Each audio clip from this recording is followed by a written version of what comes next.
सभी को जय जिनेन्द्र। पत्रकांड के प्रकरण में कल एक मन की बात चैनल पर एक पोस्ट विरोधियों ने डाली और उसमें बताया कि सुरेंद्र हिमू, मुन्ना लाल और अनिल अंचल आचार्य भगवान विद्यासागर महाराज जी के पास माफ़ी मांगने गए थे। 2 मिनट का उसमें वीडियो है और टेक्स्ट मैसेज लिखा हुआ है। अब कहना तो पड़ेगा कि 100 चूहे खाके बिल्ली हज को चली।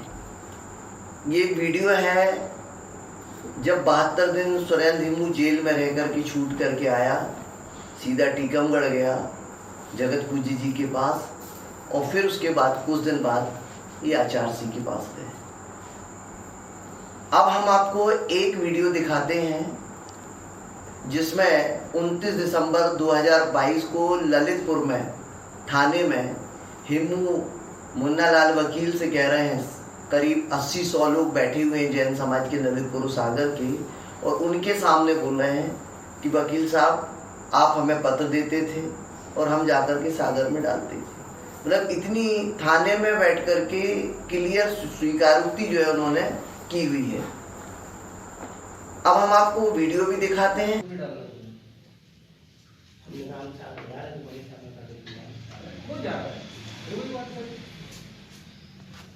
पुलिस काम से नहीं जाते थे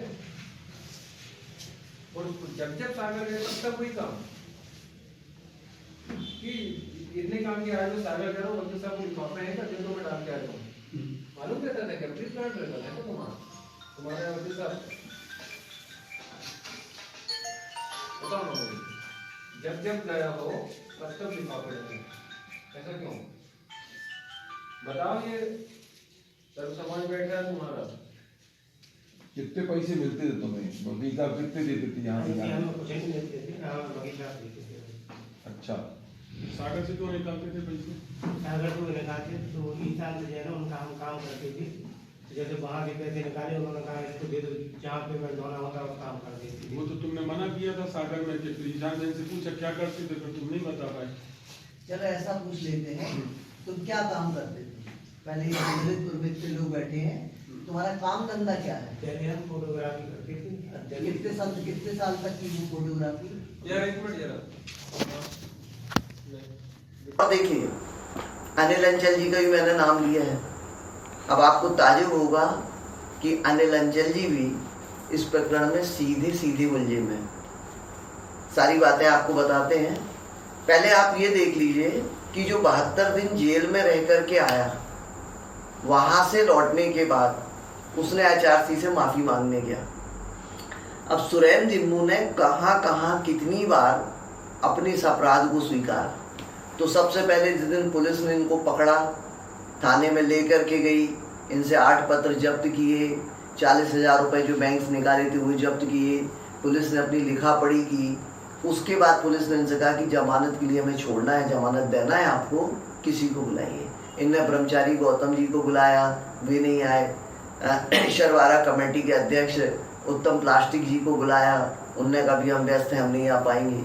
तब जा कर के हिमू ने मुझे पुलिस से कहा कि मुझे रेखा जैन डीएसपी को बुला दीजिए। अब आपके मन में प्रश्न आएगा कि आप कैसे जुड़ी हैं, तो आपको बता दें कि जून 2022 में जगत पूजी जी सागर आए थे और सागर आने पर निवेदन किया था कि महाराज जी जेल चल कर के प्रवचन दें, और उन्होंने हमारे निवेदन को स्वीकार किया। जेल में ही जिज्ञासा समाधान प्रोग्राम हुआ।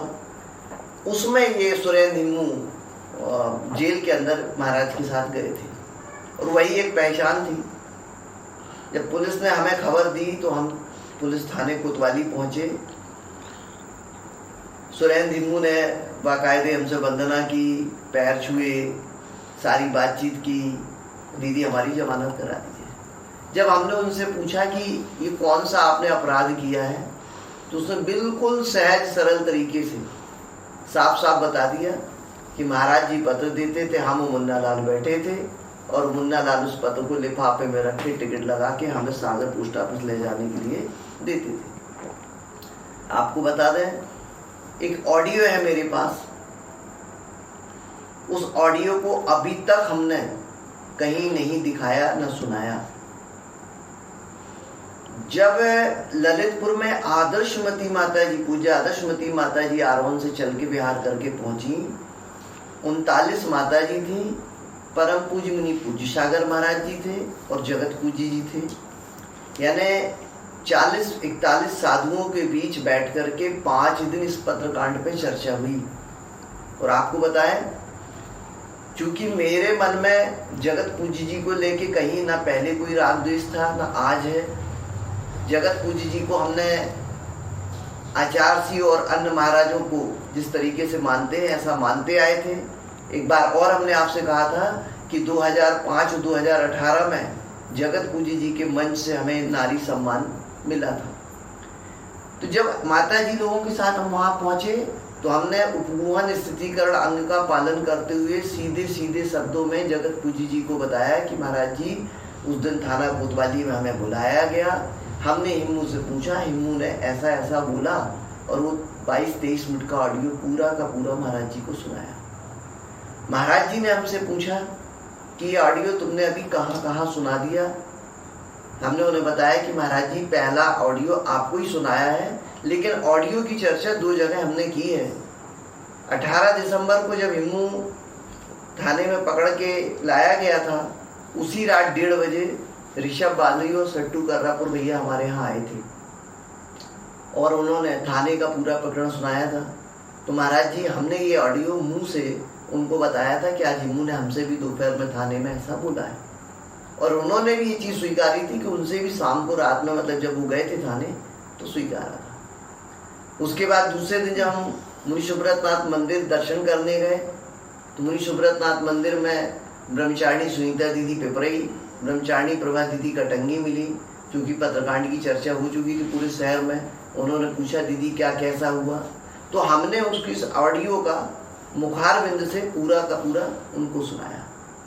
तब महाराज जी ने 39 माता जी और पूज्य सागर महाराज जी के सामने हमसे कहा कि देखो तुम्हारी 7 प्रतिमा है, संघ की ब्रह्मचारिणी हो, तुम्हें ये सब चीज़ों का संघ में ध्यान रखना है। महाराज जी ने हमसे कहा कायसर करो, अब ये ऑडियो किसी को नहीं सुनाना। चूंकि मैंने एक मुनिराज के सामने नियम लिया था, कायसर किया था, उसका आज तक भी पालन करते आ रहे हैं। वो ऑडियो अभी तक मैंने किसी को नहीं सुनाया।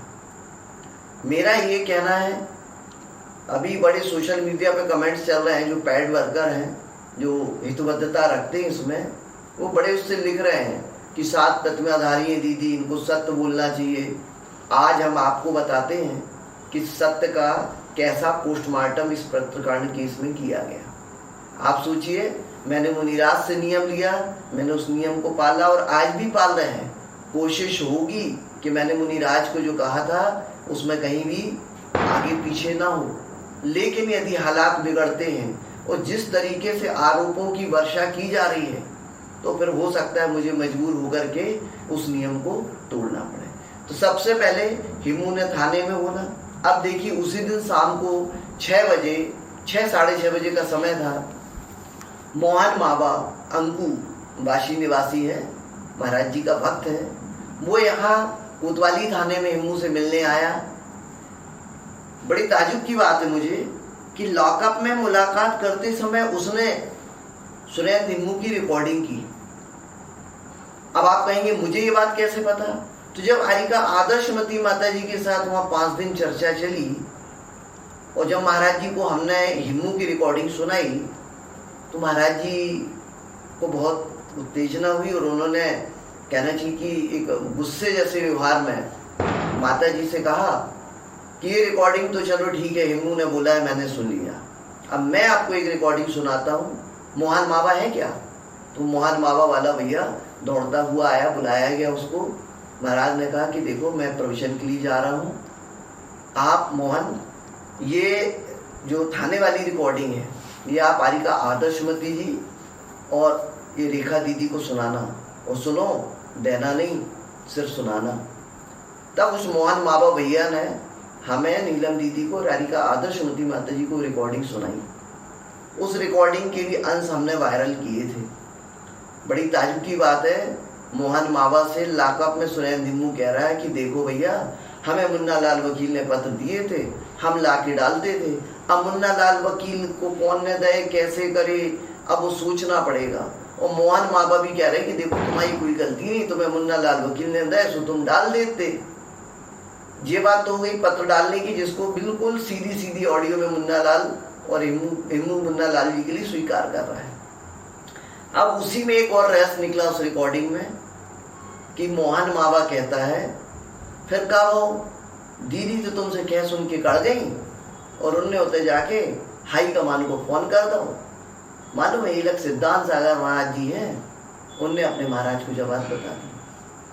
आप ताजुब करोगे, आज पत्रकांड में आचार्य भगवान है नहीं है, लेकिन उनकी आदर्श आशीर्वाद हमारे साथ है, क्योंकि इस सत्य को जैसे जैसे हम उजागर करने का प्रयास कर रहे हैं, विरोध इतना तीव्र तरीके से, इतनी धमकियों के साथ हो रहा है कि यदि हमारी जगह कोई और ब्रह्मचारिणी होती या कोई और बहन होती या और कोई महिला होती तो अभी तक तो वो कहना चाहिए अपने आप को समाप्त कर दी थी। लेकिन पुलिस की नौकरी थी जिसने मुझे ये सिखाया है कि जब भी कभी आप वाइट कॉलर क्राइम पकड़ोगे, श्वेत पुरुष अपराधी पकड़ोगे, इससे ज़्यादा थ्रेटनिंग आएंगी, इससे ज़्यादा धमकी आएंगी।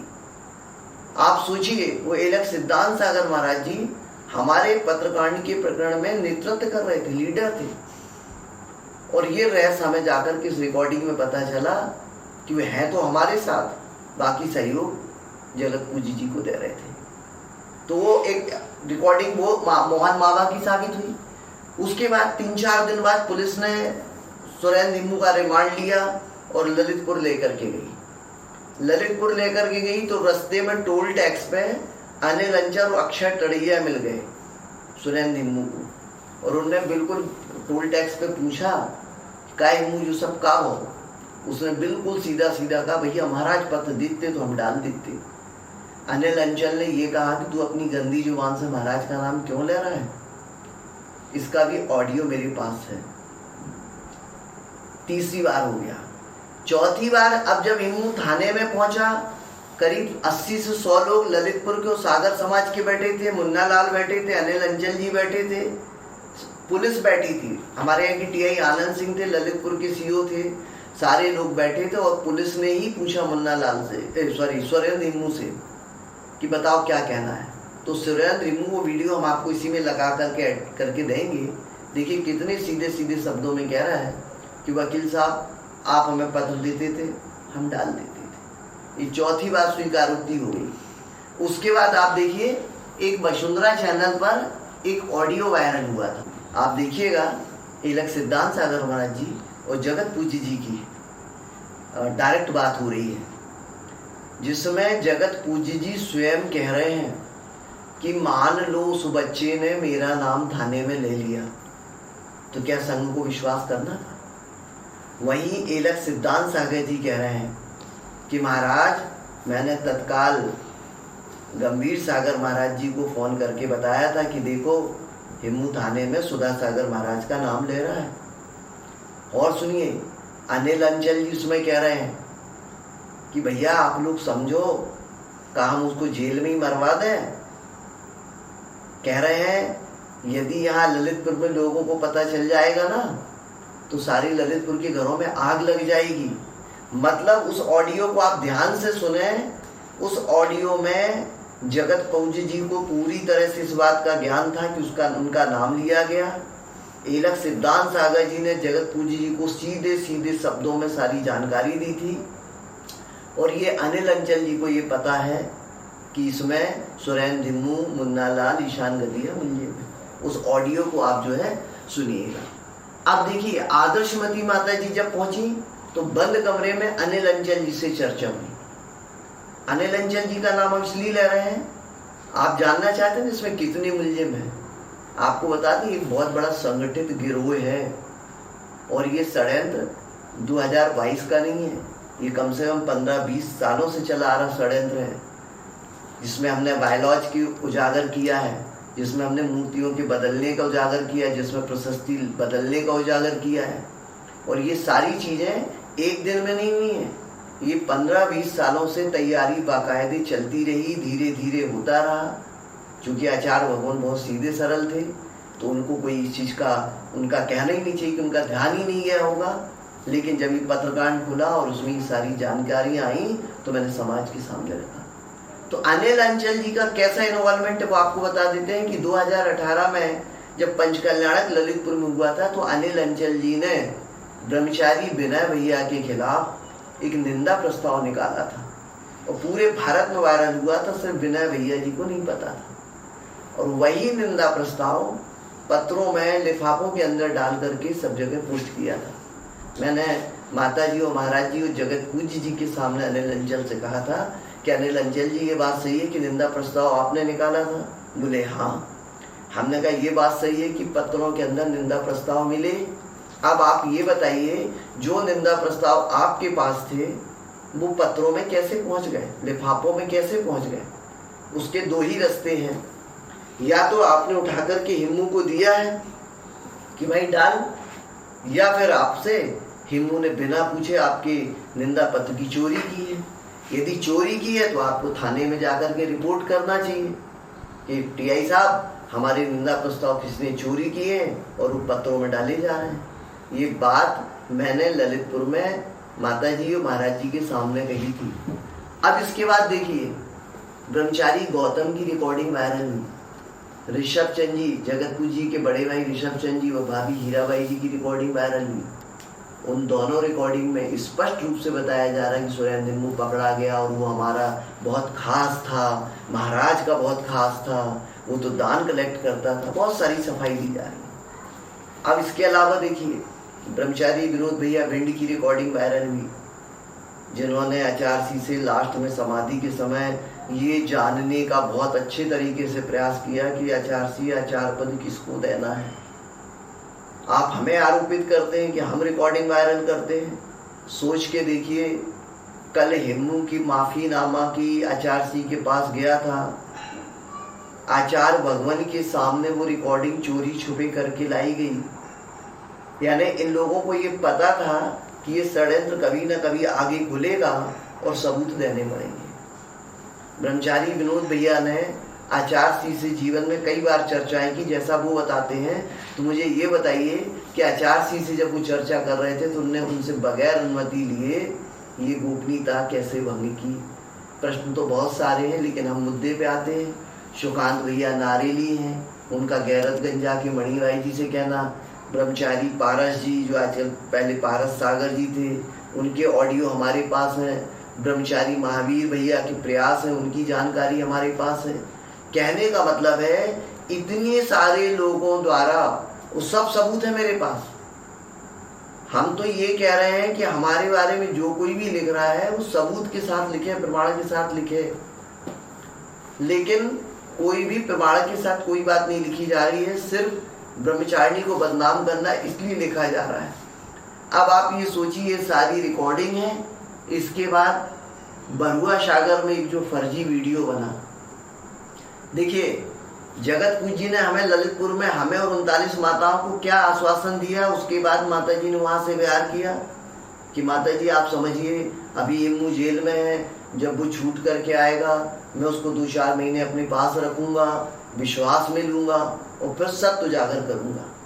वो वचन जो महाव्रती जी ने दिया था, पहली बात तो प्रवचन देना चाहिए, वचन नहीं देना चाहिए, लेकिन मुझसे कायसर कराया था। और 39 माता जी और परम पूज्य सागर महाराज जी इस बात की गवाह हैं। जरूरत पड़ेगी तो हम उनसे भी निवेदन करें कि महाराज जी सत्य बताना पड़ेगा। और ये भी आज आपको क्लियर कर दें, तो 5 दिन की चर्चा भी सबूत बतौर मेरे पास है। इसलिए क्योंकि रात में जब 1:30 बजे शट्टू गर्रा और ऋषभ वांद्री भैया आए थे और उस समय जगत पूज्य जी का इसी घर में इसी लोकेशन पे फोन आया था, तब मुझे ये पूरा विश्वास हो गया था कि हिम्मू ने थाने में जो कहा है वो अक्षरशः सत्य है। चूँकि मैं पुलिस में रही हूँ तो मुझे ये मालूम है कि ऐसे लोगों को कैसे पकड़ा जाता है, कैसे सबूत इकट्ठे किए जाते हैं। तो फिर वो बरुआ सागर का वीडियो जो दुनिया के सामने वायरल होना चाहिए, जिससे छुपा करके रखा है, जिससे मात्र सांगानेरी भैयों को बताया गया है, श्रेष्ठियों को बताया गया है, कुछ माता जी महाराज जी को बताया गया है, लेकिन उसको वायरल नहीं किया गया। एक बात और कही जा रही है। देखिए, जगत पूजी जी ने हमें आश्वासन दिया था कि हम सत्य उद्घाटित करेंगे। बरुआ सागर का जो वीडियो बना वो मेरे खिलाफ षड्यंत्र था। दूसरा, ब्रह्मचारी अभिषेक मेहरोनी का हम सारे विरोधियों से कहना चाहते हैं, आज भी अभिषेक मेहरोनी का पता बहुत टिपिकल नहीं है।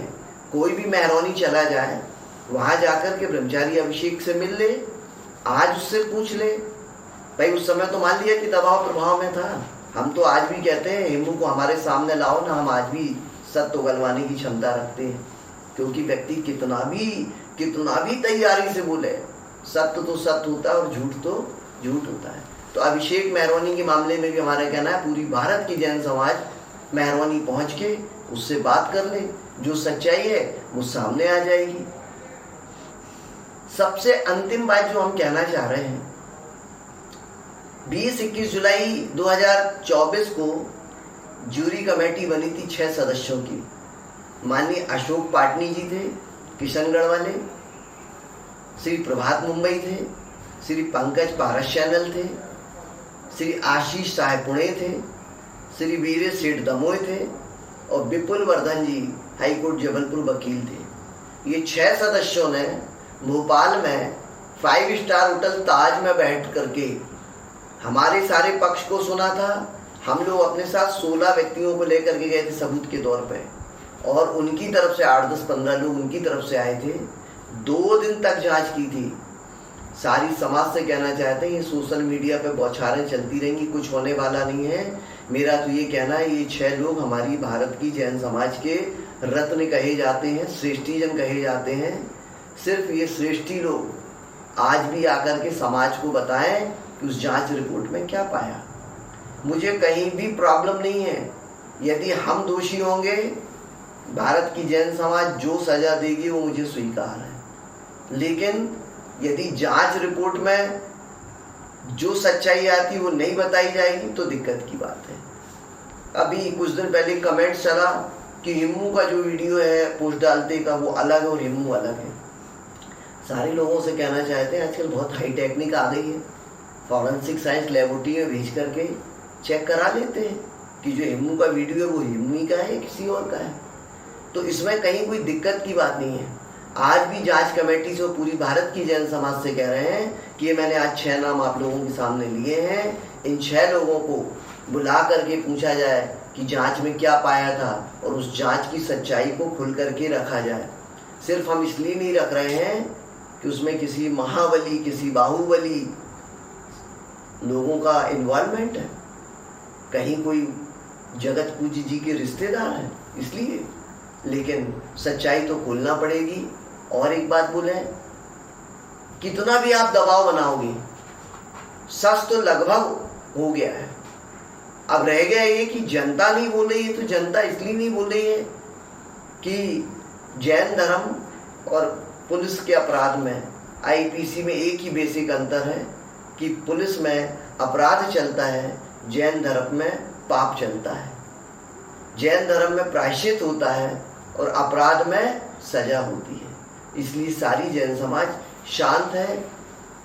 जो माफीनामा कल इन्होंने वीडियो डाला है, सारी समाज से मेरा निवेदन है उस माफीनामे को जरूर से ध्यान से देखें। उसमें सुरेंद्र हिम्मू द्वारा कुछ भी नहीं बोला गया, मात्र ये बताया गया कि महाराज मेरी माँ बीमार है, मेरा भाई मानसिक रूप से बीमार है, आशीर्वाद दीजिए, और मैंने गलती नहीं की।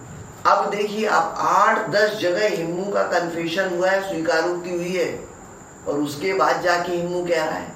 और उस वीडियो में देखिए अनिल अंचल जी कह रहे हैं, मुन्ना लाल वकील कह रहे हैं कि हमको जबरदस्ती कहलवाया गया। अब जो इसके साथ हम वीडियो ऐड कर रहे हैं, जरा देखिए थाने में किस पोजीशन में हिम्मू खड़ा है, कितनी स्वतंत्रता से अपनी बात कह रहा है। ठीक है, और देखिए वही अनिल अंचल जी हैं जिन्होंने हिम्मू के पकड़े जाने पर क्षेत्रपाल में मंदिर में मीटिंग लेकर के, उनकी हम रिकॉर्डिंग ऑडियो आपको दे रहे हैं, इसमें लगा करके सुनिएगा, जिसमें वो कह रहे हैं कि सुरेंद्र हिम्मू, मुन्ना लाल और गधिया ये दोषी हैं, तो इनको नहीं छोड़ा जाएगा, और आज समाज इनके खिलाफ निंदा प्रस्ताव पारित करती है। मुझे आप एक बात बता दीजिए जगत पूज्य जी ने अपने मुखारबिंद से जब ये कह लिया कि मान लो उस बच्चे ने मेरा नाम लिया था, अनिल अंचल जी ने लिखित में निंदा प्रस्ताव पारित कर दिया। टोल टैक्स पे अनिल अंचल जी ने अपने कानों से सुन लिया कि वो महाराज का नाम ले रहा। ललितपुर के थाने में इतनी भीड़ में हिमू ने कहा सुना, आरिका आदर्शमती माता जी के सामने 5 दिन की चर्चा में बहुत अंदर की कुछ बातें खुली जिसको अभी हम जाहिर नहीं कर रहे हैं। तो इतने सब सबूत होने के बाद, जानने के बाद फिर लेकर के गए, और लेके गए, कोई बुराई नहीं है। 29 दिसंबर को हम लोगों ने यही तो किया था ललितपुर थाने में कि मुन्ना लाल जी ने स्वीकार कर लिया था कि भैया गलती में हम प्रायश्चित लेने तैयार हैं, और हम लोगों ने कहा कि चलिए 2 लोग आपके हो जाएंगे, 2 लोग हमारे हो जाएंगे, चलते हैं। रात 11:30 पौने 12 बजे के बीच में अनिल अंचल जी ने फ़ोन लगाया कि हम गुरुदेव से बात करते हैं। हमें तब ये नहीं पता था कि इनके गुरुदेव अलग हैं और हमारे गुरुदेव अलग हैं। हमने तुरंत अनिल अंचल से सबके सामने कहा, हमने कहा भैया इतनी रात में गुरुजी कैसे बात करेंगे? तो कह रहे दीदी हम आपके गुरुजी से बात नहीं कर रहे हैं, हम तो अपने गुरुदेव से बात कर रहे हैं। और अनिल अंचल जी ने फ़ोन किया, नमोस्तु महाराज, ये लोग जाने के लिए HRC के पास जाने की चर्चा कर रहे हैं। वहाँ से क्या बोला गया वो मैंने नहीं सुना, लेकिन उसके बाद अनिल अंचल जी ने कहा दीदी 1 तारीख को महामस्तकाभिषेक है, आप यहाँ की सवाल लेके चली जाएंगी, भीड़ कम हो जाएगी, और नहीं जाना। ठीक है, नहीं गया, कोई बात नहीं। लेकिन आप सोचिए उसके बाद जब दोबारा आप गए थे तो आपका क्या फर्ज था? आप सागर के 2 लोगों को बताते कि भाई साहब हम जा रहे हैं माफ़ी के लिए, आप भी साथ में आ जाइए। और फिर बोलते हैं अनिल अंचल जी ने 11:30 पौने 12 बजे रात में जो फ़ोन जखौरा में लगाया है, आज भी अनिल अंचल जी के नंबर की कॉल डिटेल निकाली जाए, वहाँ किससे बात हुई, वो टावर लोकेशन सारी जानकारी आ जाएगी। मेरा आप सभी जैन समाज से कहना है कि इस पत्रकांड में सिर्फ भ्रमित करने के लिए, लोगों को गुमराह करने के लिए और मुझे खासकर बदनाम करने के लिए, मेरे बारे में मेरी चारित्रिक हत्या की जा रही, मेरी मानसिक हत्या की जा रही, मेरी सामाजिक हत्या की जा रही, फिर बोलते हैं। मुझे ये पूरा विश्वास है कि शायद ये पत्रकांड का सच्चाई खुलने तक 2 काम जरूर हो जाएंगे। एक तो मेरी हत्या हो जाएगी, दूसरी बिल्कुल दावे से बोलते हैं क्योंकि ये बात हिमू ने सागर जेल में कही थी सिद्ध चक्र विधान के दौरान। सिद्ध चक्र विधान में जेल में विधान चल रहा था, तो हिमू को ये बात हमने समझाई थी कि देख यहाँ जिसने भी सिद्ध चक्र विधान में जो मांगा है मिला है। ब्रह्मचारी संजीव भैया ने विधान कराया था, उनके सामने हिमू ने कहा था दीदी जो सच्चाई थी मैंने बता दी, लेकिन मुझसे बार बार नहीं कहलाना, नहीं तो कभी भी मेरा मर्डर हो जाएगा। और अनिल अंचल जी ने वसुंधरा चैनल की रिकॉर्डिंग में ये चीज़ कहा है कि आप लोग कहो तो भैया उसको जेल में ही मरवा दें क्या? तो हमें भी ये पता है कि जैसे ही सत्य खुलने की करीब आएगा, हो सकता है हिमू के साथ, मुन्ना लाल वकील के साथ कोई अनहोनी घटना घट जाए। आज इतना ही कह करके अपनी वाणी को विराम देते हैं, लेकिन ये झूठ का कारोबार रुकना चाहिए। समाज से अपील है कि जूरी कमेटी को बुलाया जाए और उनसे उस जांच रिपोर्ट को जरूर पूछा जाए। इसी भावना के साथ जय जी। किया था, लेकिन मुकेश सराफ समाज के हमारे कोषाध्यक्ष और श्री सिंह और भी 1-2 लोगों का हम भी जा सकते हैं, ये बात हो रही थी। आशीष मोहिनी, अब बात इस बात की नहीं है, सब लोगों ने यहाँ बहुत अच्छे विचार रखे, जितने लोग भी आए, और हमें समझना है हमारे इस बात से हमारे गुरुओं पर कोई आंच ना आए, इस बात से हमारी समाज पर आंच नहीं आए। हमारी समाज की जो बहुमान, हमारे पंचायत का समाज का जो बहुमान है वो बना रहे। आज हम सबको एक होकर इस षड्यंत्र चल रहा है जो खुलने दीजिए। मेरे गुरुजी ने भी विश्वास के साथ कहा है बहुत बड़ा षड्यंत्र चल रहा है, मैं इसमें कुछ कहना नहीं चाहता हूँ। और जिस दिन ये षड्यंत्र खुलेगा ऐसे लोग बेनकाब होंगे जिनकी आप कल्पना नहीं करेंगे। ये हमारी मजबूरी कह लो चाहे कुछ कह लो, हम लोग तय तक जाना चाहते हैं, इसलिए इस प्रकरण को बहुत जल्दी बहुत बढ़िया इतिश्री करने की कोशिश नहीं की, बहुत कोशिश की, बहुत करने की कोशिश की, लेकिन थोड़ा सा इस समय ये लग रहा था जैसे ही सागर की समाज उल्टी हुई। अगर हम किसी से भी मिलते हैं, बात करते हैं, कुछ भी करते हैं, एक ही बतंगड़ शुरू हो गया था कि वो तो उनसे मिले हुए। हमारे लिए किसी भी दशा में न मुन्ना लाल, न हिमू, न गदिया कोई भी हो, ये सब हमारे दुश्मन हैं और यहाँ मंदिर में बैठ के कसम खाते हैं जब तक इनको अगर किया है इन्हें सजा दिला करके ही रहेंगे, इनको छोड़ेंगे नहीं, कड़ी से कड़ी सजा, या इसी समाज में उनका मुंह काला करना पड़े तो करेंगे। आप लोग निश्चित रहें। रहा सवाल सबकी एक राय है कि निंदा प्रस्ताव चस्पा कल कर दिया जाए, कल निंदा प्रस्ताव चस्पा हो जाएगा। हमने पारित कर लिया, भविष्य सभा में कर लिया। बोलिए ठीक हो? पुराना निंदा प्रस्ताव 30 तारीख को पारित है, आज का भी हवाला और 30 तारीख का दोनों हवाला देके उनके खिलाफ ये निंदा प्रस्ताव कल चस्पा कर दिया जाएगा। बोलिए अमरनाथ भगवान की।